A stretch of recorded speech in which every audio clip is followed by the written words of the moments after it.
सबको प्रणाम। भगवान श्री कृष्ण, उनके सखा अर्जुन, भगवान व्यास और माँ सरस्वती को प्रणाम करते हुए आज हम लोग महाभारत की इस कथा में युधिष्ठिर ने जो अपना तीर्थों का सेवन प्रारंभ किया था, नाना प्रकार के तीर्थों में गए थे और नाना प्रकार के तीर्थों में कुछ नई नई कहानियां भी लोमस ऋषि कहते जा रहे थे, क्योंकि युधिष्ठिर भी बहुत जिज्ञास थे। वो तीर्थों के संबंध में कुछ न कुछ पूछा करते थे। इसी क्रम में जहाँ पर मानधाता ने एक बहुत बड़ा यज्ञ किया था, यमुना नदी के किनारे भगवान श्री कृष्ण ने भी किसी समय वहां बहुत तपस्या किया था, तो उस तीर्थ पर ये लोग पहुंचे।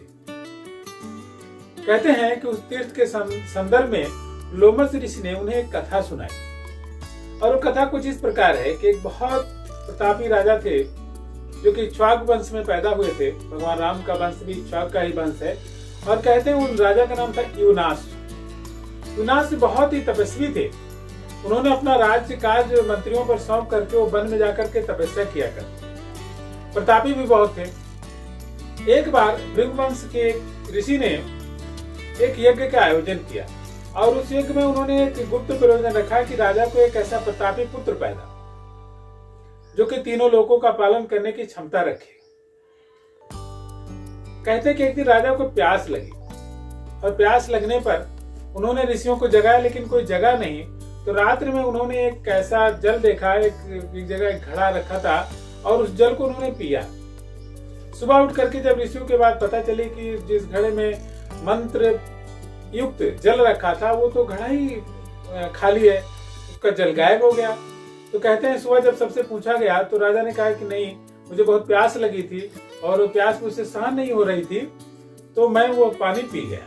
तो कहते हैं ऋषियों ने कहा कि भगवान के विधान को कोई टाला नहीं जा सकता। अब आपके एक पुत्र पैदा हो। अब आजकल आप टेस्ट ट्यूब भी देखते रहते होंगे, बहुत सारी चीजें सुनते रहते, लेकिन एक पुरुष के एक पुत्र पैदा हुआ आज तक आप लोगों ने नहीं सुना। तो कहते हैं कि वो बालक उनसे पैदा हुआ और पैदा होने के बाद भी राजा मरे नहीं। एक आश्चर्य की बात रही उस जमाने के चिकित्सा कर्म की कि और क्योंकि दूध पिलाने वाला कोई नहीं था तो कहते इंद्र आए। कहते कि इंद्र प्रकट हुए और उन्होंने उस बालक से कहा कि मान धाता, माँ माने यह मेरी अंगुली पिएगा। तो उन्होंने अपनी अंगुली में कहते हैं कि अमृत लगा हुआ था और पिलाया और उसके प्रभाव से वह बालक कुछ ही समय में बहुत ही बड़ा हो गया और उसके पास कवच कुंडल जो उस सब जमाने में लोग धारण करते थे लड़ाई के लिए, जैसे बीच में भक्त बंद वगैरह होते थे, वैसे उस जमाने में कवच कुंडल वगैरह रहते थे जो शरीर की सुरक्षा करते थे, वो सबसे युक्त हो गया। और उसके पास आजगव नाम का एक धनुष था और नाना प्रकार के दिव्य बाण उपस्थित हो गए और उस महान नरेश का नाम ही मानधाता रखा गया। इंद्र ने उसका अभिषेक किया और उस नरेश ने पूरी धरती का बहुत समय तक पालन किया और धरती को बहुत प्रकार से फल फूल और नाना प्रकार से व्यवस्था किया ताकि इस धरती के लोग सुख समृद्धि से रह सके और उनका जीवन अच्छा हो सके। क्योंकि जब अच्छे राजा होते हैं तभी प्रजा भी सुख पूर्वक रहती है।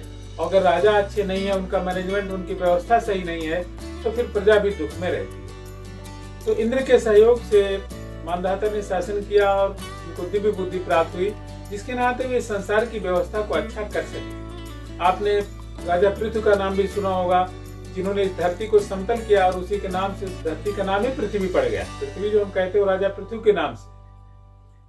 भरत जी ने इतने अच्छी व्यवस्था किया कि हमारे देश का नाम ही भारत पड़ गया।